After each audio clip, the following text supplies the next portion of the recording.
En Radio Intereconomía, Sin palos en las ruedas, dirigido por Javier Font. Hola, ¿qué tal? Ya estamos por aquí. Muchísimas gracias por seguir con nosotros una semana más. La verdad que estamos muy contentos y agradecidos de que cada vez haya más personas que se sumen a este encuentro semanal, ¿no? Y que hablemos de temas que pueden y que parece ser que interesan mucho a los ciudadanos, ya sean con o sin discapacidad, personas que tienen que ver con el ámbito de lo social o personas que simplemente les interesa lo que contamos. Miren, hoy vamos a abordar un tema crucial que afecta directamente pues, a nuestras vidas, que es ni más ni menos que la salud. Concretamente vamos a comparar los sistemas sanitarios de Estados Unidos y el de España, dos modelos que, aunque buscan el mismo objetivo de cuidar a sus ciudadanos, lo hacen de maneras muy diferentes. Empezamos con Estados Unidos, una nación donde la salud se rige predominantemente por el sector privado. Aquí la cobertura sanitaria no es para nada universal. De hecho, alrededor del 9% de la población carece de un seguro médico y los afortunados que tienen acceso a seguros privados o a programas públicos como Medicare o Medicaid aún se enfrentan a altos costes de primas, copagos o deducibles. Esto convierte a la salud en un lujo de muy pocos, que la mayoría no se pueden ni permitir. A pesar de ser uno de los países que más gasta en sanidad, con un gasto per cápita de unos $11.000, ni más ni menos, los resultados no son los esperados. La esperanza de vida es de 78.8 años y la mortalidad infantil es preocupantemente alta para un país tan supuestamente desarrollado. Por otro lado tenemos a España, con su Sistema Nacional de Salud financiado públicamente. Aquí la cobertura sí es universal, desde luego no gratuita, pero sí universal. Todos los residentes tienen derecho a atención médica sin importar su situación económica, algo muy importante. Los españoles disfrutan de un acceso generalizado, da igual la especialidad de que se trate, lo que garantiza que nadie se quede sin atención por falta de recursos. El gasto per cápita en este sentido es significativamente menor, unos 2.500 euros. Y aún así, los resultados de salud son impresionantes. La esperanza de vida es de 83.4 años, una de las más altas del mundo, y la mortalidad infantil es muy baja, afortunadamente. Es evidente que el modelo español, con su enfoque en la cobertura universal y la atención primaria, ofrece una mayor eficiencia y equidad en la prestación de los servicios para la salud. El control de los costes y la negociación de precios de medicamentos permiten que el sistema sea sostenible y accesible para todos. Aunque, eso sí, existe un problema y es que las farmacéuticas venden prioritariamente sus productos donde no hay un tope máximo de precios, lo que está propiciando que en España sufra en alguna ocasión un desabastecimiento de medicamentos. En cambio, en Estados Unidos, los elevados costes y la falta de acceso universal generan disparidades significativas y una carga financiera pesada para las familias. Esta comparación nos invita a reflexionar sobre la importancia de un sistema de salud equitativo y eficiente, un modelo que asegure que todos, sin excepción, tengan acceso a la atención que necesitan sin enfrentarse a barreras económicas insalvables. Pero, ¿qué hay de cierto sobre los pros y contras de un sistema sanitario y otro? ¿Qué luces y sombras existen en cada uno de ellos? La salud es un derecho, no un privilegio. Al comparar estos dos sistemas, queda claro que hay mucho que aprender y mejorar. ¿Nos alejamos o nos acercamos a la esperanza de que estas reflexiones nos acerquen a un sistema sanitario más justo y accesible para todos? Pues de ello trata y ahora les contamos.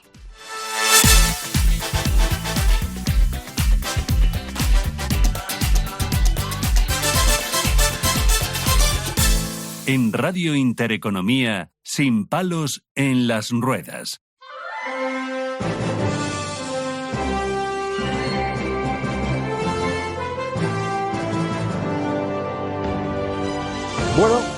Bueno, pues nada, ya estamos con una de las voces más autorizadas que nos van a poder contar y aclarar muchas dudas sobre este análisis comparativo entre el sistema sanitario de Estados Unidos y de España, que nos parece muy adecuado, porque seguramente que de ambos vamos a aprender cosas que adaptar, que copiar o que ceder a la otra parte para que mejore este. Tenemos al otro lado del teléfono a Félix Lobo, que es investigador honorífico de la Universidad Carlos III de Madrid, del Departamento de Economía, y miembro del Consejo de Dirección del Máster en Evaluación Sanitaria y Acceso al Mercado. Bueno, además, pues ha realizado distintas elaboraciones de distintos libros, donde nos cuenta cosas muy interesantes, como el precio de los medicamentos, hace una comparativa también un poco del sistema de salud de distintos países. Y yo quería, lo primero, darle la bienvenida, agradecer su presencia en el programa. Muy buenas tardes. ¿Cómo estamos, José Félix? Hola, buenas tardes. Bien, agradecido de que me entrevistéis. Bueno, pues para nosotros es un honor que alguien con tanto conocimiento nos pueda aclarar, pues bueno, aquellas dudas que surgen de siempre se ha hablado, es que, bueno, España la verdad que es un sistema sanitario universal, la gente piensa que es gratuito pero no lo es, que en Estados Unidos pues la gente que no tiene un seguro literalmente se muere por las calles, ¿no? Por entendernos. Pero realmente queremos aclarar todo esto y ver en profundidad los asuntos que pueden afectar. Por ello, la primera pregunta es que desde su más amplia y acreditada experiencia, y para que quede claro a nuestros oyentes, ¿qué diferencias palmarias existen entre el modelo sanitario mixto de los Estados Unidos y el público de España en cuanto a su cobertura, su financiación, ya que el sistema español también los contribuyentes aportan la financiación del mismo, ¿no? Bueno, algunas se han subrayado ya en la entradilla de este programa. La diferencia fundamental, efectivamente, es que nosotros tenemos un sistema de acceso universal, lo que quiere decir que se nos atiende no en relación con nuestra capacidad de pago, nuestra riqueza o nuestra renta, sino simplemente por ser ciudadanos, con una financiación que en el caso de España es con cargo al Fondo General de Impuestos. Mientras que en Estados Unidos esto básicamente no es así, efectivamente se basa en un sistema de seguros privados, aunque también hay que decir que en Estados Unidos los programas públicos son bastante importantes. El programa para los ancianos y el programa para las personas con menor renta, el Medicare y el Medicaid, que también se han mencionado en la entradilla, pues también son importantes y cubren a un número grande de millones de ciudadanos americanos, aunque es verdad que también hay un margen de población grande que no tiene seguro de ningún tipo. Esto, claro, es la diferencia absolutamente fundamental. Nosotros no tenemos, en principio, una preocupación por el presupuesto que tenemos que dedicar a nuestra atención sanitaria, y los americanos sí. Esto, bueno, basta con visitar ese país o hablar con los ciudadanos y se da uno cuenta de que hay una situación diferente. Esto tampoco podemos decir que nuestro sistema, la cobertura universal, sea una realidad absoluta. Es un objetivo, es un principio, pero es verdad que hay agujeros. En el español, quiere decir. En el español, sí, sí. No, el americano, como se ha dicho, ¿no? Diríamos, la verdad es que no es un modelo el sistema americano que tengamos que seguir, ¿no? Para empezar, es que ni siquiera es un sistema, un modelo. Aunque Estados Unidos es un país, bueno, pues es un gran país y hay muchas cosas que aprender también en sanidad. Del ámbito sanitario, eso le quería preguntar. ¿Qué cuestiones se podrían adoptar, por ejemplo, que aquí no se está haciendo y que podrían ser, bueno, interesantes aplicar en nuestro país? Bueno, yo creo que en nuestro país el problema fundamental que tiene nuestro sistema, que ciertamente está bien orientado, y yo soy absolutamente partidario del sistema público universal, y efectivamente es la joya de la corona del estado de bienestar, y hay que trabajar para que perdure y para que mejore, pero diríamos, está anquilosado, sobre todo está anquilosado en términos organizativos y en términos de gestión. Es decir, yo no creo que nuestro problema fundamental sean los recursos. Ya hemos visto la enorme diferencia que hay con Estados Unidos. Este también es un problema que tienen los norteamericanos, que su sistema es muy ineficiente. Es decir, que gastan muchos recursos y los resultados son relativamente pobres. Entonces, no tenemos un problema de recursos, tampoco tenemos un problema de que escasean los médicos, como ahora se ha dado por decir. Lo que tenemos es un problema organizativo y de gestión importante. Estamos anclados en el pasado, seguimos administrando la sanidad como se administraba en los años 60 del siglo pasado por el Instituto Nacional de Previsión. Realmente no ha cambiado nada fundamental en términos organizativos y de gestión. Ha cambiado algo que es la división en comunidades autónomas, que las comunidades autónomas son responsables de sus servicios regionales de salud, pero las propias comunidades autónomas tampoco han introducido innovaciones decisivas. Y yo creo que aquí es donde está nuestro talón de Aquiles y donde realmente tenemos que cambiar. O sea que hay un modelo, digámoslo así, de recursos humanos que podría ser más eficiente del que es, porque evidentemente ahora estamos oyendo en todos los sitios que faltan médicos, que haría falta contratar extracomunitarios. De hecho, las personas con discapacidad, que de alguna manera tienen una vinculación directa con este programa, los centros base, por ejemplo, no tienen médicos y por tanto no se les puede valorar. Es decir, ¿hay posibilidades de mejorar con lo que tenemos? Con los recursos que tenemos, sin duda.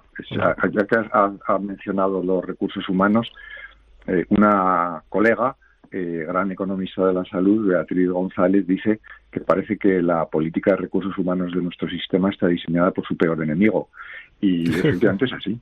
Sí. Que tenemos un diseño, como si fuesen funcionarios de un negociado que hace tareas rutinarias, etcétera, y no es así. Es decir, los servicios sanitarios que se prestan son muy complejos y por tanto necesitan de una organización muy flexible, muy avanzada, en la que haya incentivos de todo tipo. Y en cambio aquí tenemos la plaza en propiedad, que es un despropósito. Tenemos el café para todos, que prácticamente no hay incentivos, son muy pocos. Los que lo hacen mejor cobran igual que los que lo hacen peor. Claro. Hay muy poca evaluación del desempeño, de tal manera que hay zonas formidables donde se realizan, se prestan unos servicios de altísima calidad y con gran eficiencia, pero hay otras que no. Entonces, no, tenemos una organización que es muy disfuncional. Y además yo también diría que lo que a mí más me llama la atención es que, diríamos, el país en su conjunto tiene conocimiento, tiene técnicos, tiene profesionales que saben lo que habría que hacer para reformarlo. Claro. E incluso tenemos una hoja de ruta que está muy bien y que fue el informe que hizo la Comisión del Parlamento de Reconstrucción Social y Económica después de la pandemia en 2020. Se pusieron de acuerdo los partidos políticos en el Parlamento y aprobaron este dictamen. Este dictamen, la parte de sanidad, está muy bien.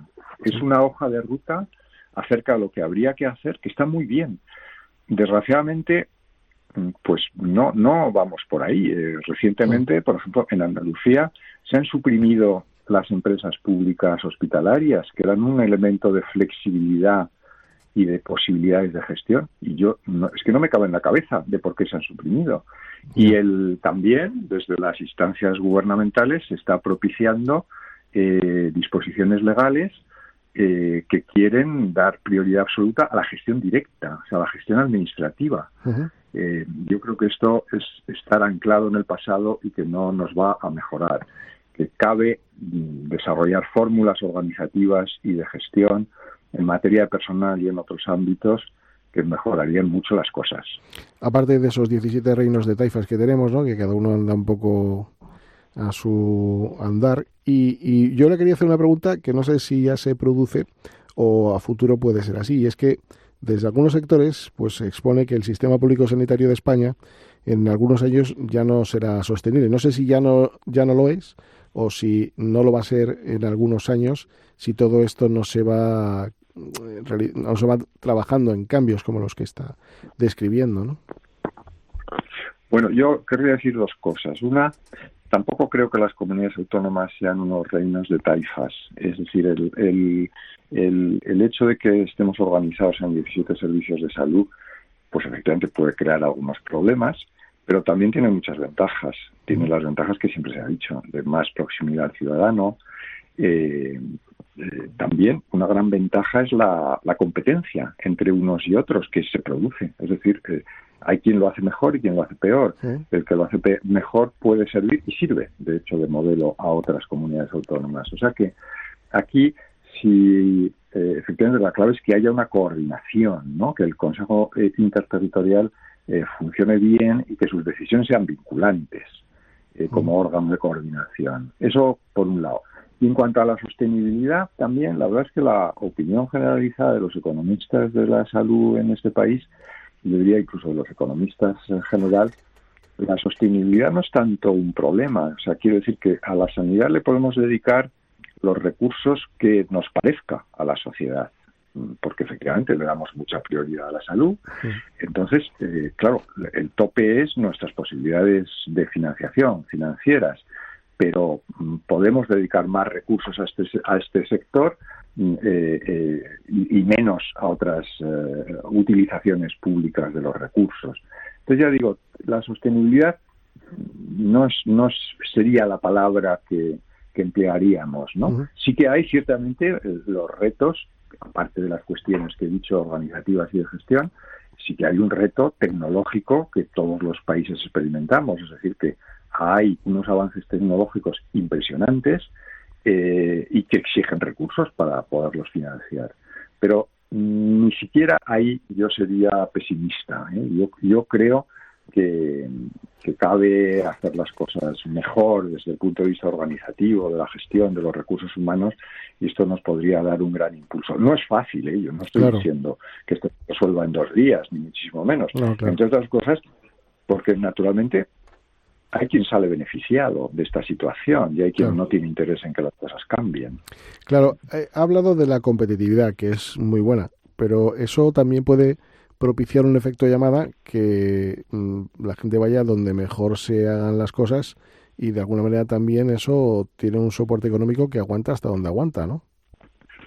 Bueno, esto es cierto, ¿no? Que la competencia pues puede hacer que, efectivamente, si la población ve que algo funciona mejor, pues digamos bote con los pies y vaya hacia allí. Pero bueno, el sistema tiene también mecanismos de compensación financiera entre los servicios de salud. Entonces tampoco me parece un problema grande, ¿no? Un aspecto que yo creo que a lo mejor puede interesar a los oyentes de Intereconomía cuando hablamos de competitividad del país, es decir, de capacidad de competir frente a otros países, es en la comparación entre Estados Unidos y España, o casi cualquier otro país europeo frente a Estados Unidos, hay un elemento de competitividad muy interesante, y es que el seguro público de salud en los Estados Unidos, en una parte muy importante, aunque cada vez menos, pero una parte muy importante, forma parte del paquete salarial. Es decir, yo me empleo, sobre todo para los puestos de técnicos y directivos. El empleo lleva como compensación el salario más el seguro de salud. Y la mejor o peor calidad, extensión, cobertura, etcétera, de ese seguro, pues naturalmente es algo que hace atractivo un puesto de trabajo. Ahora bien, esto en España en principio no es así, aunque también está aumentando las empresas que también ofrecen para conseguir y retener talento este complemento a las compensaciones salariales que es el seguro de salud. Pero, en fin, esto está generalizado en Estados Unidos y entre nosotros no. Entonces, pensemos que si la empresa tiene que pagar los gastos sanitarios de sus empleados, esto repercute en su cuenta de resultados. Claro. Es un coste más. Aquí en España este coste no existe para las empresas. Y, de hecho, sabemos que cuando las primeras empresas norteamericanas del automóvil pensaron en establecerse en España, esta fue una ventaja competitiva de España. Porque las empresas del automóvil vieron que no iban a pesar sobre ellas los costes de los seguros sanitarios de sus trabajadores en España. Hasta el punto de que, si me permites contar una anécdota divertida, sí, claro, un economista norteamericano que era muy gracioso, decía que los costes sanitarios que pesan sobre las empresas son tan grandes que en el caso de la industria del automóvil, las empresas del automóvil en realidad no son tales, sino que son empresas de seguros sanitarios que para financiarse se dedican a fabricar y vender coches, pero que realmente su un poco a la inversa, preocupación fundamental era el seguro sanitario de sus empleados, ¿no? Claro. Es una broma, Pero Sí, bueno, sí. expresa esto, ¿no? Es que nosotros Sí. tenemos esta ventaja competitiva. Otros países europeos también, Sí. en la medida en que no recae sobre los costes de las empresas, y en Estados Unidos sí. Bueno, hay una cuestión que quizás a lo mejor se le parezca y son las cotizaciones de los trabajadores que se realiza por parte de las empresas, porque es verdad que en Estados Unidos Claro. quizás esto se supla directamente con el seguro privado, pero realmente esa cotización va a un seguro, en este caso es público, ¿no? Y de verdad que sí, como consta, va en repercusión al salario que se cobra, pues hay algunos pagos que desde luego son muy altos en comparación quizás con algunos otros sistemas quizás, ¿no? Bueno, pero en el caso español, la financiación del sistema sanitario no procede de la Seguridad Social, procede del Fondo General de Impuestos, como he dicho antes. De tal manera que las cotizaciones sociales no incluyen ningún concepto por razón sanitaria. Podemos discutir sobre si las cotizaciones sociales son altas o bajas, ¿no? Pero aquí no se produce este hecho, ¿eh? La sanidad no la financia la Seguridad Social, ni la pagamos con nuestras cotizaciones, la pagamos con nuestros impuestos. Pues muy interesante. Y los impuestos están... ¿Sí? No, adelante, perdón, que le he cortado. Sí. No, digo que los impuestos que pagamos personalmente no recaen sobre los costes de las empresas, ¿no? Bueno, sí, el impuesto sobre sociedades, etcétera, pero en fin, es un problema de una magnitud muy distinta al que tiene en Estados Unidos. Pues muy importante lo que apunta, porque hay un gran desconocimiento y muchas personas piensan que con eso se paga la sanidad y se pagan... No. Desde el año 2002, si mi memoria no me falla, 2002, la financiación de la sanidad en España corre completamente con cargo al Fondo General de Impuestos. Volviendo un poco a... Hay un margen muy pequeñito, que son las mutuas de accidentes de trabajo, que sí se puede considerar una parte de la cotización social, pero es muy pequeño. Claro. Volviendo un poco a esa comparativa de la que hablamos antes, hay dos sistemas de seguro público, es el Medicare y el Medicaid. ¿Qué son estos tipos de seguros? ¿En qué se diferencian? Sí, pues son dos seguros públicos muy amplios, porque cubren a las personas mayores, es decir, a partir de 65 años, y también que es el Medicare, y el Medicaid, que es un programa distinto, es el que cubre a las personas de menor renta, ¿eh? Y cuando decimos menor renta, queremos decir una renta bastante bajita, ¿eh? Pero son dos programas grandes, ¿eh? O sea que también tampoco podemos decir que el estado del bienestar no existe de ninguna manera en Estados Unidos. Claro. Bueno, estamos hablando yo ahora no tengo las cifras en la cabeza y delante, pero estamos hablando de muchos millones de personas cubiertos por estos dos seguros. Ahora bien, también hay que tener en cuenta que efectivamente, como también se ha dicho en la entradilla, son seguros que no son al 100%, ¿eh? Es decir, que por ejemplo hay copagos importantes en el caso de los medicamentos, y realmente los medicamentos, la prestación farmacéutica se incluyó en estos seguros no hace tanto tiempo, los incluyó Bush, por cierto, estas cosas que pasan con el estado de bienestar, ¿no? Que yo entiendo que no es ni de derechas ni de izquierdas. La ampliación a la prestación farmacéutica, que fue importantísima en Estados Unidos, obviamente la hizo Bush, Bush hijo, O sea, no hace tanto. Es curioso todo esto que está contando, la verdad, muy, muy interesante. Mire, tenemos en la mesa también a un colaborador que se llama Fernando Moreno, que le gustaría hacerle alguna pregunta también. Me está pidiendo paso, así que Fernando, muy bien. si quieres. Encantado. ¿Cómo valora usted el estado actual de la atención primaria, tan importante porque es la puerta de entrada al sistema sanitario? ¿Cómo valora esta atención en España y qué cambios considera necesarios para fortalecer este nivel de atención? Bien, yo creo que es una pregunta muy pertinente, efectivamente. La atención primaria ahora está en la preocupación de todos. Sabemos que, por ejemplo, en el barómetro sanitario, la sanidad ahora es una preocupación de los españoles, entre las principales preocupaciones, cosa que no ocurría hace unos años.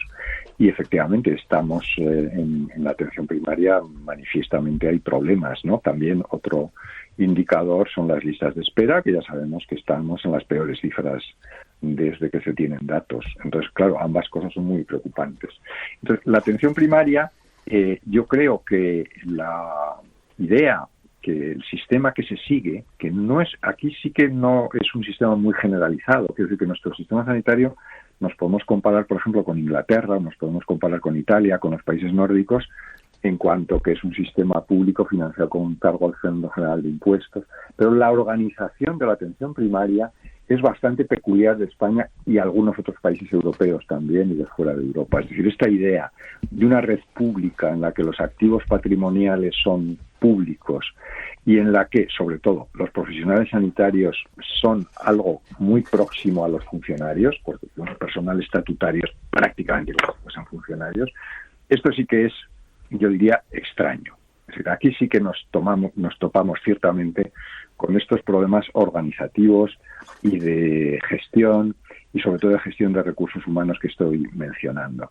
Claro, si un trabajo malo, un trabajo que no tiene incentivos, que no está bien pagado y más cosas que forman parte de la compensación, pues no atrae. Y los médicos son personas de muy alta formación, que han hecho una inversión altísima en su educación. Pensemos el número de años que tardamos en formar a un especialista, que pueden ser 12, 15.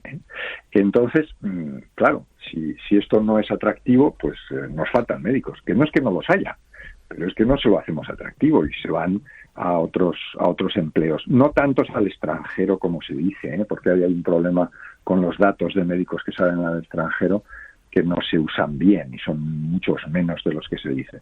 Pero bueno, ciertamente mi valoración, que es lo que se me pregunta, es pues una gran preocupación por la atención primaria, incluso como usuario, ¿no? Que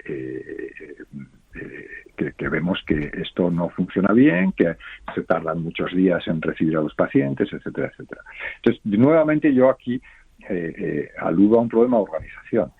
¿Y qué quiero decir con esto? Pues quiero decir que este sistema de una red uniforme, digamos, en manos de una gestión directa desde las consejerías de sanidad, donde los equipos de atención primaria, que son de los que estamos hablando, y los centros, no tienen en realidad ninguna autonomía, donde hay incluso regiones donde han desaparecido en la práctica las áreas de salud, pues esto no es una organización adecuada para prestar unos servicios de alta calidad y de alta complejidad como son los servicios sanitarios. Entonces habría que ir en la dirección de fórmulas organizativas más flexibles, fórmulas donde, por ejemplo, se utilizara la idea de las cooperativas. Pensemos que, por ejemplo, en Inglaterra, que tiene un sistema público y que nos sirvió a nosotros de modelo, en Inglaterra los médicos no son empleados del Sistema Nacional de Salud. Los médicos son autónomos y tienen un nivel de autonomía importante para formar sus propios grupos de atención primaria, sus propias clínicas de atención primaria. Organizativamente tienen una flexibilidad relativamente grande. Y lo que hacen es que contratan con el sistema público sus servicios, pero no son unos funcionarios a los que se les paga un salario.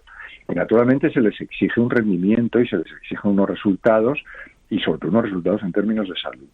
Entonces aquí estamos anclados en una fórmula administrativa totalmente cristalizada, que es lo que nos tiene pues paralizados y lo que hace que el sistema también sea poco eficiente, poco productivo. Y luego es que también ocurren cosas que no son sensatas. Pensemos, por ejemplo, yo si dijera, bueno, mañana quiero ir a ver a mi médico a comentarle el partido de esta tarde. Pues yo entro en la web de la Comunidad de Madrid y consigo sin más una cita con mi médico mañana, o bueno, quizás mañana no, dentro de una semana, ¿no? 4 o 5 días, en la realidad. Pero a mí nadie me pregunta, ¿y qué vas a decirle al médico? ¿Qué es lo que te pasa? Y yo me puedo sentar delante de mi médico y ponerme a hablar de fútbol. Y no hay ningún control ni filtro. Entonces, esto no tiene ni pies ni cabeza. El médico es una persona de muy alta calificación. Entonces tiene que dedicar su tiempo a lo que tiene que dedicar su tiempo, que es a las enfermedades de sus pacientes. Entonces, ni por un lado podemos tener un acceso totalmente descontrolado, sin ningún tipo de filtro, de triaje, diríamos, en última instancia, que por ejemplo sí lo hay en urgencias, obviamente, en hospitales, ¿no? Hasta cierto punto. Por un lado, ni por otro lado podemos cargar a los médicos con tareas que no son específicamente de prestación de servicios sanitarios, con tareas administrativas a las que muchas veces de las que tanto se quejan, ¿no? Y con razón. Pero tampoco podemos no hacer una evaluación del desempeño. sino comprobar, bueno, pues lo que es más productivo, lo que es menos productivo, quiénes consiguen mejores resultados en salud, quiénes no consiguen mejores resultados en salud. Cuando hablamos de resultados tenemos que hablar de resultados específicamente que conseguimos en términos de salud. Entonces, estas cuestiones organizativas yo creo que son las clave, ¿no? Yo voy a contar un ejemplo que he conocido hace poco, si me lo permiten. Adelante. ¿Me puedo extender medio minuto? Sí. Estamos encantados de escuchar todo lo que estamos escuchando. Un gran gerente catalán, una persona que tiene un conocimiento y una experiencia extraordinaria de nuestros servicios sanitarios, nos contaba el otro día que en el hospital de la Cerdaña, de los Pirineos, yo creo que es el de Puigcerdá, tienen, por un convenio que hay entre España y Francia, presta atención también a los franceses próximos, a los municipios de Francia, de los Pirineos, que forman parte de la Cerdaña francesa, fronterizos con España, ¿no? Esto es algo de lo que la Unión Europea se ha ocupado, de los servicios transfronterizos, que pueden ser muy sensato, ¿no?, que hagamos. Bueno, pues este gerente destacaba como la frecuentación en urgencias de los niños, porque él hablaba de los servicios pediátricos, que es en lo que trabaja específicamente, la frecuentación al hospital en urgencias de los niños franceses y españoles es totalmente distinta. De tal manera que, pero abrumadoramente distinta, porque el porcentaje de franceses sobre el total, siendo así que es una población que está igual de cercana, que tiene características poblacionales parecidas, que tampoco hay causas ahí que distorsionen las cosas, era muy inferior, pero muy inferior. Él hablaba de un 5% de la frecuentación de los niños españoles. ¿Y esto por qué? ¿Cuál era su explicación? Pues una explicación bastante sensata. Porque los médicos franceses, que tampoco digo yo que el sistema francés tenga que ser modélico en todo, pero que en esto sí, tienen un incentivo fuerte, económico, a tratar bien a sus pacientes. Y entonces tienden, bueno, este es el incentivo, tienden a, digamos, a no llevarlos al hospital más que cuando realmente es necesario, claro, o muy necesario. Procuran atenderlos ellos mismos, porque cobran por atenderles. Claro. Tienen un sistema que se llama de pago por acto, entonces por atender al niño, pues no dicen que se lo lleven al hospital, lo atiende él. Claro. Y los niños, en general, pues afortunadamente, la inmensa mayoría de sus problemas se pueden tratar en atención primaria. Y aquí vemos cómo a atención primaria llegan pacientes, niños y no niños, que realmente podría ser resuelto el problema antes. Claro. Y también, bueno, pues hay cuestiones ya que, claro, es que se convierten en culturales. Es que ya tenemos tanta costumbre que por problemas menores acudimos, ¿no? Entonces, ciertamente hay que atender a la gente y hay que atender a sus problemas, pero habría sistemas de filtrado, de discriminación. Pensemos que cada paciente con un problema poco importante que va al médico o que va a urgencias está quitando tiempo y recursos del sistema que deberían dedicarse al paciente que realmente sí lo necesita. Y entonces ahí tenemos, hay que desbrozar el camino, claro, y hay que tratar de dar prioridad a los grandes problemas. Bueno, esto se ha empezado a hacer. Hay sitios donde, claro, es que la necesidad fuerza a hacerlo, claro, pero no se ha hecho suficientemente.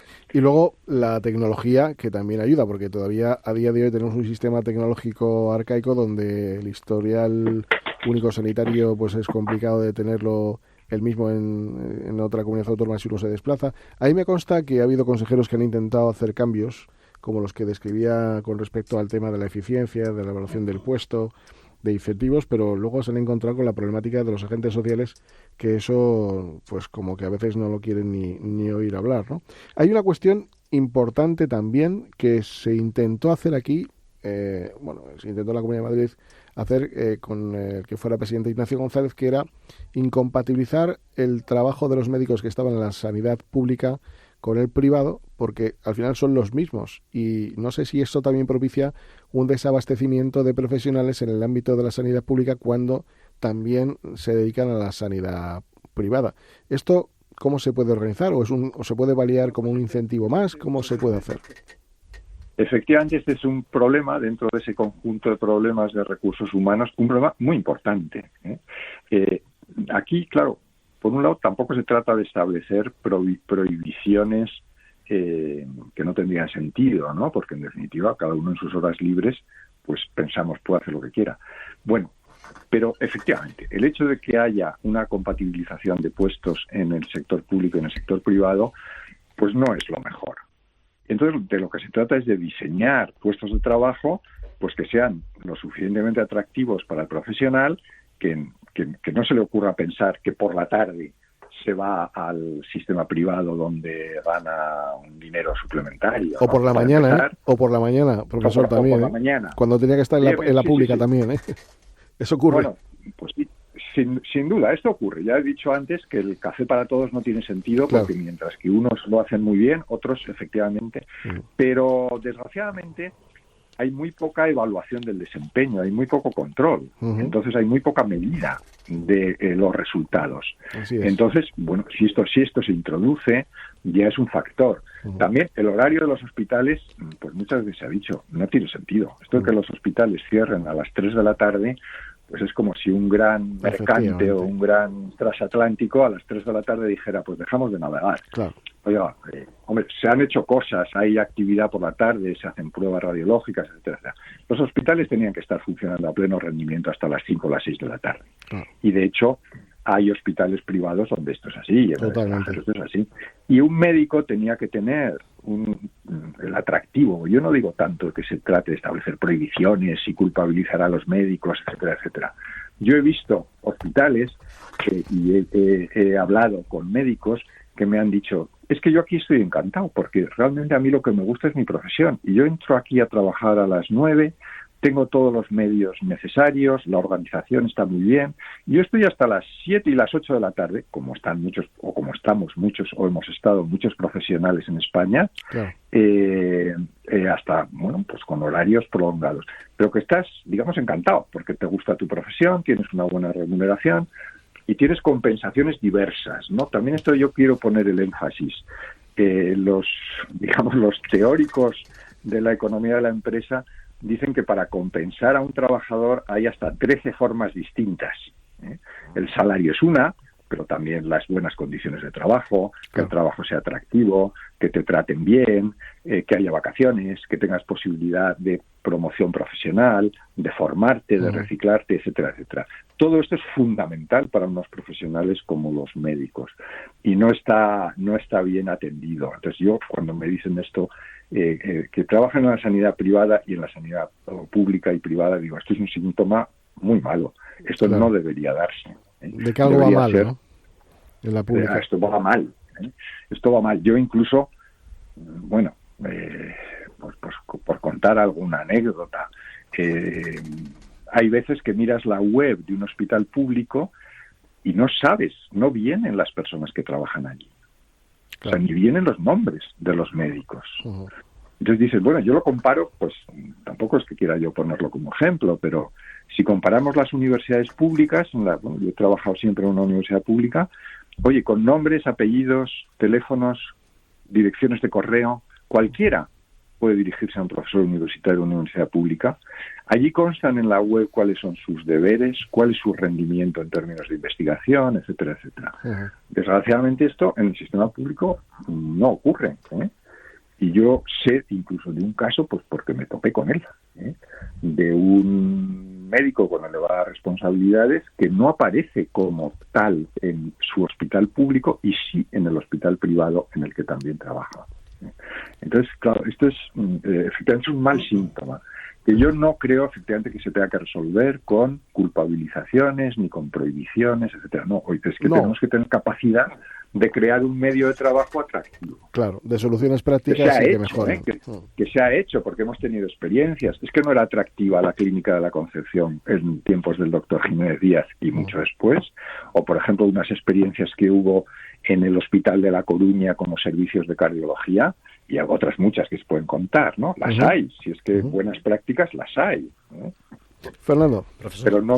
Pero no están generalizadas y sobre todo no hay los instrumentos como para hacer que se generalicen. Sino que, bueno, todo va a su aire, ¿no? Cada uno hace, bueno, lo que quiere o lo que puede, a veces tiene una gran vocación y tal, y entonces y es un buen equipo y hacen las cosas estupendamente, está claro. Pero otras veces no tanto. Fernando va a hacer la última pregunta, ¿sí? Sí, profesor, aunque ya ha ido dando pistas y una de ellas pasa por la gestión de recursos humanos, si tuviese que priorizar 3 áreas para reformar el sistema sanitario actual español, ¿cuáles serían y por qué? Bueno, pues esta es una buena pregunta. Bueno, sin duda yo priorizaría la cuestión de los recursos humanos y la modernizaría.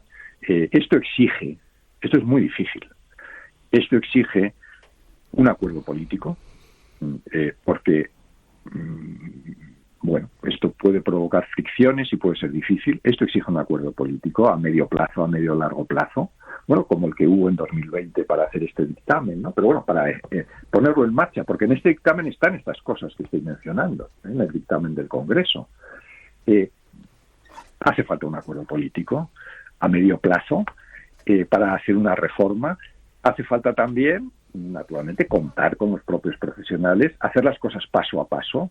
Tampoco hay por qué perjudicar innecesariamente a nadie, haciendo las cosas paso a paso y a medio plazo.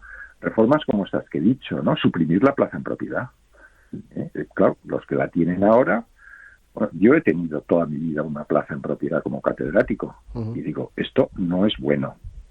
Aunque yo he vivido siempre en un departamento ejemplar, etcétera, etcétera, no es bueno el que la plaza sea en propiedad y no te puedan despedir, hagas lo que hagas. O sea, dificilísimo. Se está echando encima toda la profesión. Bueno, efectivamente, por eso digo que tiene que haber un acuerdo político. Pero no, esto no es una condición necesaria, la plaza en propiedad, de la estabilidad. O sea, yo no digo que no haya estabilidad laboral. Una cosa es que haya estabilidad laboral y que la gente esté tranquila, con una relación laboral normal.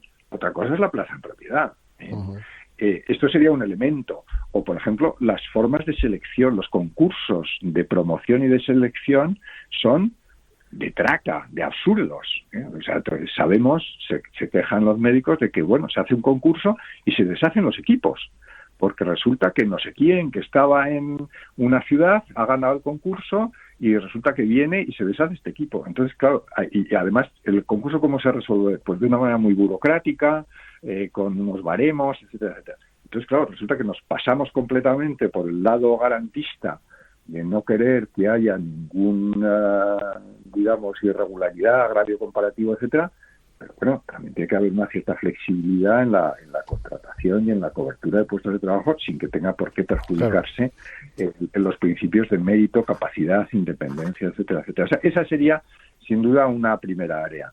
Segunda, también organizativa, es lo que estaba diciendo, es decir, la posibilidad de que los hospitales tengan personalidad jurídica, que sean, bien, ahí ya se pueden buscar fórmulas administrativas, fórmulas jurídicas distintas, una fundación, una empresa pública, una cooperativa, lo mismo en atención primaria.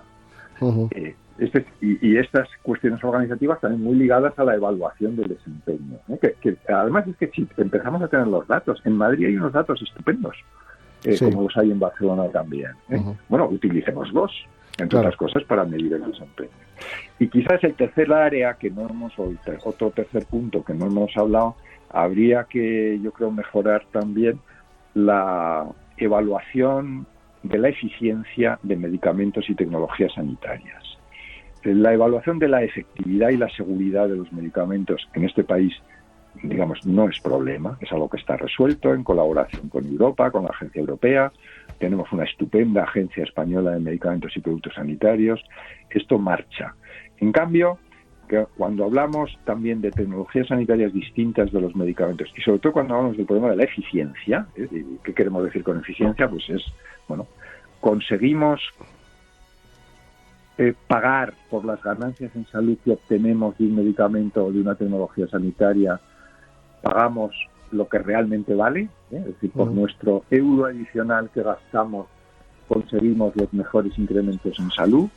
Esto en España no está bien resuelto. Tenemos en marcha, bueno, hay un reglamento europeo que se aprobó hace poco, que hay que poner en marcha, que algunas cosas cubre, no todas, y también en España ahora el Ministerio está trabajando en esta dirección. Bueno, esto es muy importante, porque si estamos diciendo que la innovación es impresionante, que nos vienen innovaciones de extraordinaria importancia y muy caras, pues tenemos que tener un filtro también en su adopción y una capacidad de negociación con las empresas que solo si tenemos un buen conocimiento podemos desarrollar. Así que, desde luego, estos 3 puntos, que no son pocos, no. Los 3, madre mía. Los 3 son muy difíciles. Bueno. Pero bueno, es que los problemas hay que abordarlos. Y de hecho, en España, si esto es, yo creo que tenemos experiencias buenas, ¿no? Sí. Acabo de mencionar a la Agencia del Medicamento, pero por ejemplo, cuando se generalizó el código infarto, la actual cadena de tratamiento del infarto, de admisión a los hospitales de los infartados, etcétera, bueno, se dio un salto de gigante. Uh-huh. Fue impresionante hace unos años, ¿no? Cómo mejoraron, también a base de ver la experiencia de quienes lo hacían bien. Los que lo hacían mal, de repente se dieron cuenta de lo mal que lo hacían, claro, de las vidas que esto costaba. Y se dio un salto de gigante. O sea que es un efecto directo, ¿no? Es un efecto directo de la buena gestión, ¿no? Profesor, nos tenemos que despedir, se nos quedan muchas preguntas en el tintero. La verdad que ha sido muy ameno. Ya sé por qué Su Majestad el Rey le concedió la Gran Cruz de la Orden Civil en el año 2009, y bien merecida que está. Bueno. Y yo le agradezco muchísimo que haya estado aquí haciéndonos estos apuntes y anotaciones, porque la verdad nos tienen engañados cuando dicen que no hay médicos, y lo que hay que hacer es un replanteamiento de los recursos y unas dotaciones económicas quizás distintas a las que ahora hay. Le emplazamos, profesor, porque usted ha hecho muchas ediciones, o algunas muy interesantes, sobre medicamentos, con lo cual, si no le importa, más adelante le llamaremos para retomar otros asuntos que nos parecen de muchísimo interés, si le parece.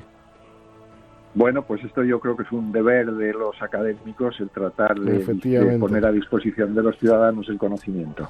Muchísimas gracias de todo corazón y seguiremos en contacto. Gracias.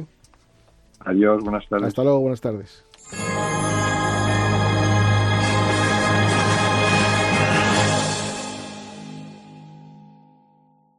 En Radio Intereconomía, Sin palos en las ruedas, dirigido por Javier Font.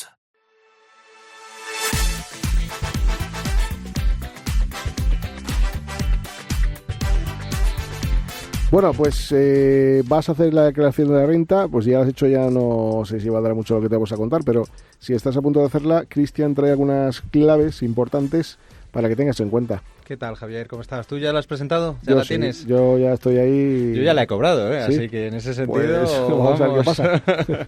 Bueno, pues nada, únicamente recordar que, bueno, como estamos en estas fechas, que sepáis que, bueno, el próximo miércoles termina, por ejemplo, el plazo de la declaración de la renta para poder domiciliar en 2 pagos en el caso en el que te salga a pagar. Entonces es importante presentarla sí o sí antes del miércoles.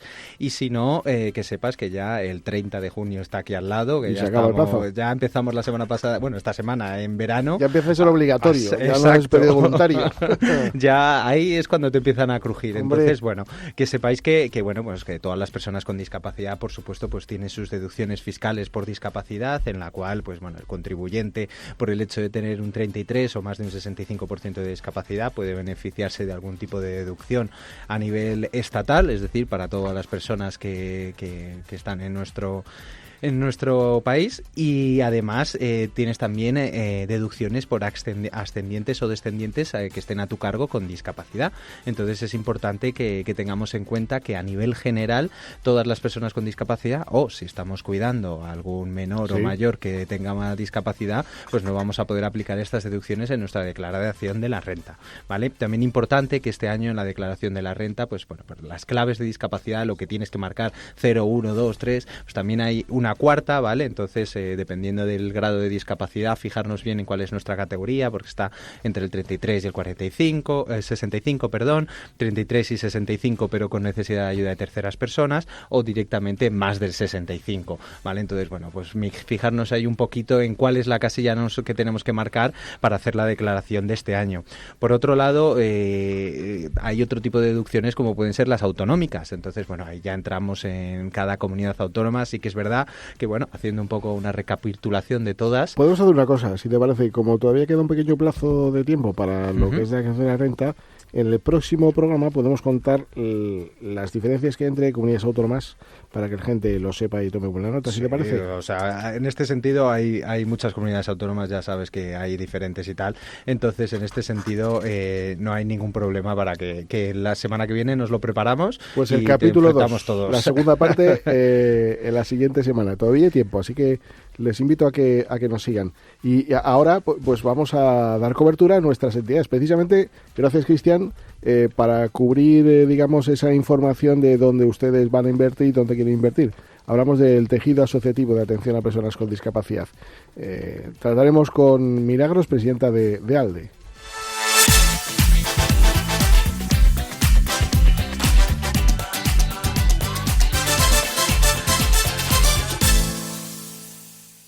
En Radio Intereconomía, Sin palos en las ruedas.